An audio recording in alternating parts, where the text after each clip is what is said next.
This episode is brought to you by North American Herb and Spice, the original Mediterranean wild oregano company.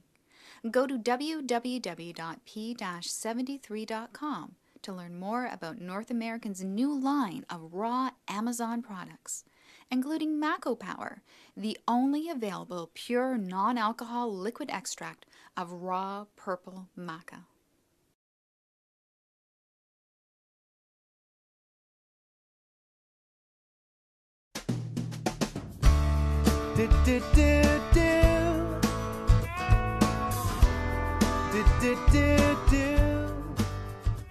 Hi, welcome to Vitamin Junkies. I'm Jennifer Lyle. I'm Dr. JJ. And we have a special guest with us today, registered holistic nutritionist, public speaker, and author, Rosalie Moscow. Hi, great to be here. Today we're going to be talking about 5 ways you can relieve stress now. But before we get into that, we're going to see what JJ's taking today. Okay, the topic is stress. When you're trying to deal with stress, support someone who's going through a time of stress, what I like to give my patients, I like to give them an adaptogen. So what an adaptogen is normally a herbal product that helps you adapt to a time of stress, a time of disease, etc. So probably the most common adaptogen is ginseng. So a lot of you have probably heard of ginseng out there. And the type of ginseng we're actually taking today is called Russian ginseng. So it's known as rhodiola. Rhodiola is great. I find it has an affinity for women. It seems to work a bit better on women than it does on men. So usually my female patients, if they're stressed, I'll give them rhodiola. And what's neat about it too is that I find it seems to help with cravings a little bit too. So I found a good benefit there. So that is the rhodiola for today, and that's what we'll be taking. There we go. That's good. So Rosalie, can you tell me, is all stress bad? I don't think so, Jennifer, because we really need stress in our lives if you're a little bit of excitement, a little bit of a challenge. I mean, think about going for a new job. I mean, you would never go for a job if you were so stressed you couldn't bear it. It makes us have energy and excitement for life, and we need this in our life. Otherwise we may not be fulfilled as people if we never challenge ourselves in any way. So we need a little bit of stress, but it's on a scale of 1 to 10. So if you were, say 1 is like you're sort of like nothing bothers you, you're not stressed at all, maybe you're a little bit bored, that's down at the bottom. And then you got number 10, where you're over the top, you're always sort of like running around fast and crazy like, your eye is jiggling and your knee is going like this, and that's over the top and you can't seem to, like just get it together. And so we need to be somewhere in the middle. And so where do you think you are? I'm a 6. Only a 6? I think I'm pretty good. I'm pretty even keeled. Depends. Yeah, depends. Sometimes I might. If I get a call from a utility company, I jump to a 12. Well, but other than that, I feel fine. That's good. And you know what? You got to work at it. There's things you can do to keep yourself and to recognize when you get over that 6 or 7, and recognize when are you there. And then if you recognize that you are sort of a little bit over the top, there are things you can do to help yourself. Yeah, we'll get to that in a moment. Yeah. What are some things that can impact your body from an overload of stress? What can happen to your body? Well, or what can't? What can? It's stress leads to pretty much as a risk factor for most diseases. Yeah. Cancer, heart disease, heart disease, stroke, high blood pressure, heart attack, etc. As a whole, pretty much anything. It's true. Say. Yeah, irritable bowel syndrome. A lot of the more difficult PMS. That one. IBS, PMS, and I'm a mess. So, so it's like a little bit of everything. And stress is, I understand, is responsible about 80% of doctors' visits. So, I mean, you're right. It can impact almost everything, and can make people's immune systems go down, so that you get colds. Have you ever noticed after a stressful period, you get sick? Like if you have a lot of stress, you catch anything that's going around. Other people don't, but all of a sudden you do. Why? So why do some people suffer from more stress than others? Well, again, it's your perception of stress and what you're going through at the time. And, maybe you grew up and, your patterns are pretty well set by the time you're around 40, how you're going to react to stress. And maybe your family was sort of, if they got stressed, they would scream and yell. And then your family might be, if they got stressed, they would sort of like be quiet and don't talk about it. and they would just let it boil inside them like that. So it depends on how you react to stress, your perception of it also. How, you know, like maybe what stresses you out wouldn't even bother me.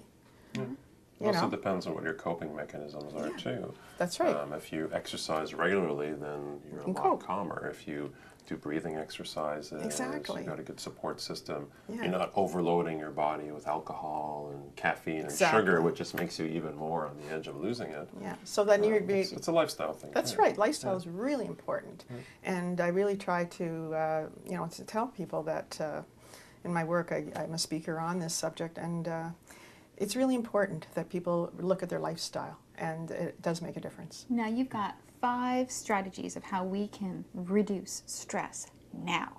So what are your tips for us? Number 1, look at what's bothering you. Number 1. Like really, because we can be stressed about 10 things, but you got to really focus. What is it that's really stressing me out? You might have 10 things and write them all down. And then you got to go about your way of how you're going to deal with them. I think that's it, instead of just letting it just sort of like circulate in your head, and then it really gets worse. So assessment is really important. What is the main things, and prioritize what you want to work on. Number 2 is your perception of stress, whether it's, you know, how bad is it really? And sometimes we can talk our way, make ourselves worse by talking bad things. Like we have this little negative radio sitting on our shoulder. Oh, you'll never make it. You're an idiot. You know, you can never do anything right. But we got to change the channel to a more positive station. And we got to say, I'm okay. I can do this. I can stay calm with this difficult person. I can do it. I can get through this. This too shall pass. Wow. So we need to tell ourselves positives, and that reduces our stress, because the more calmer we are, instead of like worrying and feeling negative, then the more we're able to cope. So we really need to tell ourselves some positives. So self-talk is number 2. Number 3, chill out. Start walking slower, talking slower. Notice when you're rushing, you know. Are you really, maybe you're just doing too much. You just might be doing too much, and you're trying to fit everything in. So you might be overcommitted. But chill out. Take time for you. It's so important for your adrenal glands. They get burned out. You know, the adrenaline is just pumping through your body all the time. It doesn't get a chance to just rest. Even computers break down. That's right. They need Very rest. true. You know. So Very true. we need to chill out. Number 3, the health number. That was 3. Number 4 is the health trio, which is buffers, health buffers for stress, which Dr. JJ was talking about. You know, exercise, eating properly, nutrition, exercise, and sleep. If you're eating well and you're exercising and you're not sleeping, you're sleeping 2-3 hours a night, you'll be stressed. You got to have all 3 working for you. You got to get and if you eat better and you exercise, you'll sleep better. So they're all interconnected. Everything's interconnected. So we need to really look at those health buffers and know they're your basics. That's what's going to help you cope with stress. Eat well, get off the sugars, eat healthy fruits and vegetables, lots of, you know, some protein, good fats. So that's number 4. Number 5, social. Don't just shy away from all your friends if you're upset. It'll make it worse. You only feel worse. When we reach out to people and talk about it, you know you feel better. You can still have fun even if you're stressed. So I really recommend that people reach out. Women have a oxytocin, which is a chemical that's released when they're with women or with children, attending children. And sometimes I don't know about that. It depends. But it does, and it calms women when they're with other women. It makes you feel better when you can talk. So, you know, call a friend. You know, keep up with some social things even if you're stressed. So those are the 5 main ones. That's awesome. Yeah. And you covered that in your book as well, don't you? Frazzled, Hurried Woman. And Dr. Hoffa says right on the front that men should read this book too. Yes. So she probably should. Yeah. Look at the pictures. And yeah, so it's a way of a wellness approach to stress, and looking at many different ways natural ways that we can reduce stress in our lives and feel calm and centered and whole again. Fantastic. What I find too for stress, what's neat is to kind of take yourself out of your environment a little bit, because you get used to your environment. If you're a stressed person, you're usually around other stressed people. Yeah. So it's nice to kind of leave that environment and realize, oh geez, not everyone lives like I do. Yeah, It's that's neat. so true. You know, go spend a week in Vancouver and realize that we have a much faster pace. in Yeah, Toronto. very fast. And getting into nature like Vancouver, I mean, like anytime you go in nature, you feel better. You go somewhere by a lake, you just take it in, it calms you. We're meant to be in nature, not in concrete. And so I really think that that's a great idea. Just, you know, get to somewhere where it's calm, Go to to the a lake. park, Yeah. even in our big cities, we have That's lots right. of parks. Yeah, even if Exactly. you're cooped up in an apartment, just go to a park, it'll calm you down. So. There you go. Deep breathing. We forgot to yeah. mention deep, Deep breathing. breathing. Instead of Very taking a important. smoke break, take a breathing break. Exactly. There Yeah, we go. and yeah, or put on music and just, you know, just let it fill you, something that you really love.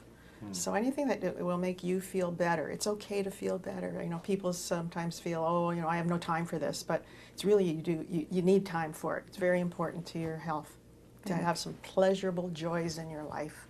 That's awesome. Agreed. Thank you so much for those great tips. you. Thank you. Now, if you would like to find a holistic nutritionist or a naturopathic doctor to help you create some good strategies for you to help beat stress, then you can click the Find a Practitioner link on our website, vitaminjunkies.com. And while you're there, And while you're there, is it my turn? Oh, it's my turn. While you're there, please join the addiction and sign up for our weekly podcasts. We want to know what ideas you would like to see us cover on our show. We are open to your suggestions. Fill out our survey, and you'll have a chance to win $100 and cool stuff from Hey Jute. thank you so much for joining us today. Thank you, you. Rosalie, and thank you Thank to you. our viewers. I'm Jennifer Lyle. I'm Dr. JJ. And I'm Rosalie Moscow, Health in Harmony. Look forward to speaking to you again. Keep up the addiction to good health. Do, do, do, do. Do, do, do, do. Do, do, do, do.